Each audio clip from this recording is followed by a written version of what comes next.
असफलता संभावनाओं की अनुपलब्धता के कारण नहीं है, बल्कि उसकी खोज के लिए जिज्ञासा की कमी के कारण है। जब तक हम अपनी जिज्ञासा को और अधिक तलाशने के लिए प्रोत्साहित नहीं करते, सफलता कभी भी निरंतर नहीं होगी। आइए देखें कि हम हमारी जिज्ञासा को कैसे विकसित कर सकते हैं। हमारी जिज्ञासा को विकसित करने के कई तरीके हैं, जिनमें निम्नलिखित कारक शामिल हैं। पुनरावृत्ति से बचें।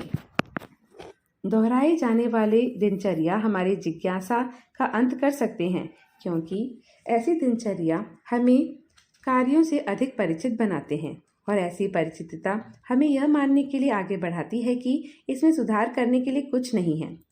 जिज्ञासा तथा नवीनता हमेशा साथ साथ चलते हैं। हर नए प्रयास में कुछ नया करना तथा नई चीज़ों को नियमित रूप से करने की आदत को बढ़ावा देना, जिससे स्वचालित रूप से जिज्ञासा हमारी विशेषता बन जाती है। पूर्वापेक्षा से बचें। प्रस्तुतिकरण सीखने का पहला कदम है। औसत लोगों की यह भावना कि मुझे पता है कि सब कुछ कैसे काम करता है, सबसे ज़्यादा विनाशकारी भावनाओं में से एक है। वे कभी भी कुछ सीखने या कुछ नया करने की कोशिश नहीं करते हैं। मैं कई अनुभवी बिक्री कर्मियों को जानता हूँ, जिन्हें नए उत्पाद या अवधारणाओं को बेचने में कठिनाई होती है, क्योंकि उन्हें नई बिक्री रणनीति अपनाने में दिक्कत होती है। उनका पूर्ववर्ती मन उनकी सीखने की प्रक्रिया के लिए एक बाधा बन जाता है तथा वे नई चीज़ सीखने का विरोध करते हैं। नई चीज़ सीखने का विरोध जिज्ञासा को खत्म कर देता है। एक बच्चे की मानसिकता के मुताबिक हर दृष्टिकोण रखें, ताकि हमारे पास जिज्ञासा की एक अद्भुत भावना हो सके। संभावनाओं की खोज को अपनी आदत बनाएं। सकारात्मक मानसिकता का विकास करें तथा प्रतिकूल परिस्थितियों में भी संभावनाओं की तलाश करें।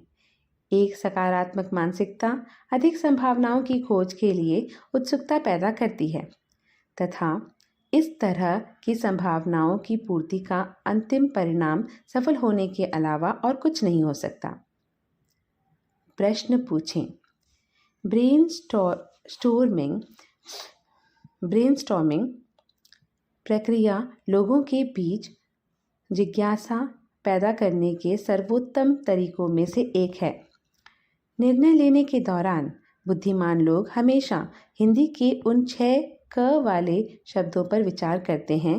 वे हैं क्या, कब, कहाँ, कौन, क्यों और कैसे। किसी भी स्थिति में खुद से इन 6 क को पूछने का अभ्यास करें तो निश्चित रूप से चीज़ों में अधिक स्पष्टता तथा संभावनाएं आएंगी, तो जो प्रतिकूल परिस्थितियों में दिखाई देंगी। सब कुछ जानना संभव नहीं होता है तथा अज्ञानता को दूर करने का सबसे अच्छा समाधान है स्वयं या दूसरों से प्रश्न पूछना। प्रश्न पूछने से पता चलता है कि आप अनजान होने के बजाय व्यस्त हैं। विफलता के डर से उभर आए। असफलता का डर उत्सुकता को समाप्त करता है।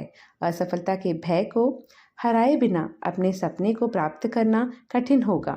हम जितना अधिक उत्सुक होते हैं, उतना ही हम डरते हैं। सकारात्मक परिणामों का ध्यान केंद्रित करने से हमें और अधिक संभावनाएं तलाशने में अधिक उत्सुकता मिलती है।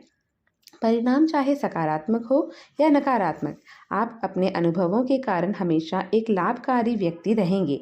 याद रखें, संभावनाएं कभी समाप्त नहीं होती। कई विवरणों को प्रोत्साहित करें। विभिन्न क्षेत्रों के लोगों के साथ बातचीत हमें एक दूसरे को जानने के लिए अधिक उत्सुक बना देता है। विभिन्न क्षेत्रों तथा नए अनुभवों से निपटने से हमारा दिमाग सक्रिय बनता है। सक्रिय दिमाग हमेशा जिज्ञासु बनते हैं। मल्टीटास्किंग बहुकार्यन लोगों को अधिक उत्सुक तथा लाभकर बना देते हैं। कई विवरण लोगों में उनकी आंतरिक क्षमता को पहचानने तथा आत्मविश्वास को बढ़ाने में मदद करते हैं। रोज़मर्रा की चीज़ों से कुछ नया तलाशने का प्रयास करें। हालांकि हमारी आँखें हमारे लिए अधिक महत्वपूर्ण हैं, फिर भी हम में से कितने नियमित रूप से इन महत्वपूर्ण अंगों के महत्व के विषय में सोचते हैं या हमारी आँखों के गतिशील पहलुओं पर विचार करते हैं? शायद ही कोई होगा, क्योंकि हम इसके आदी हो चुके हैं तथा हम इसे स्वीकृत मान चुके हैं। वास्तव में हमारे आसपास कई आकर्षक चीज़ें हैं जो अपने ही तरीके से गतिशील तथा दिलचस्प होते हैं। इस तरह के कारकों के विषय में पता करने की एक खोज हमें अधिक उत्सुक, बुद्धिमान, संभावना तलाशने वाला तथा आत्मानुभूति पाने वाला एवं बेहतर निर्णय लेने वाला बनाएगा। चूंकि जिज्ञासा रचनात्मकता तथा नवीनता का आधार है, इसलिए आगे की घटनाएं इसके बिना असंभव हो जाती है। रचनात्मक होने के नाते हम अधिक प्रश्न पूछने वाले बनते हैं तथा अपने सुविधा क्षेत्र से बाहर आने में खुद की मदद कर पाते हैं। अपने सुविधा क्षेत्र से बाहर निकले बिना बदलाव लाना कठिन होगा। आत्मसमर्पण से बचें। बोरियत तथा थकावट के प्रति समर्पण हमें कभी भी सक्रिय खोजकर्ता नहीं बनाएगी। जितना अधिक हम थकान तथा बोरियत को स्वीकार करते हैं, उतनी ही कम अवसर हम आगे देख पाते हैं। कोई थका हुआ हो सकता है किंतु निराश नहीं, ऊब सकता है किंतु परित्यक्त नहीं। साधारण असफलताओं को आत्मसमर्पण करने की आदत से बचें ताकि हम विकल्पों की तलाश में जिज्ञासा बनाए रख सकें।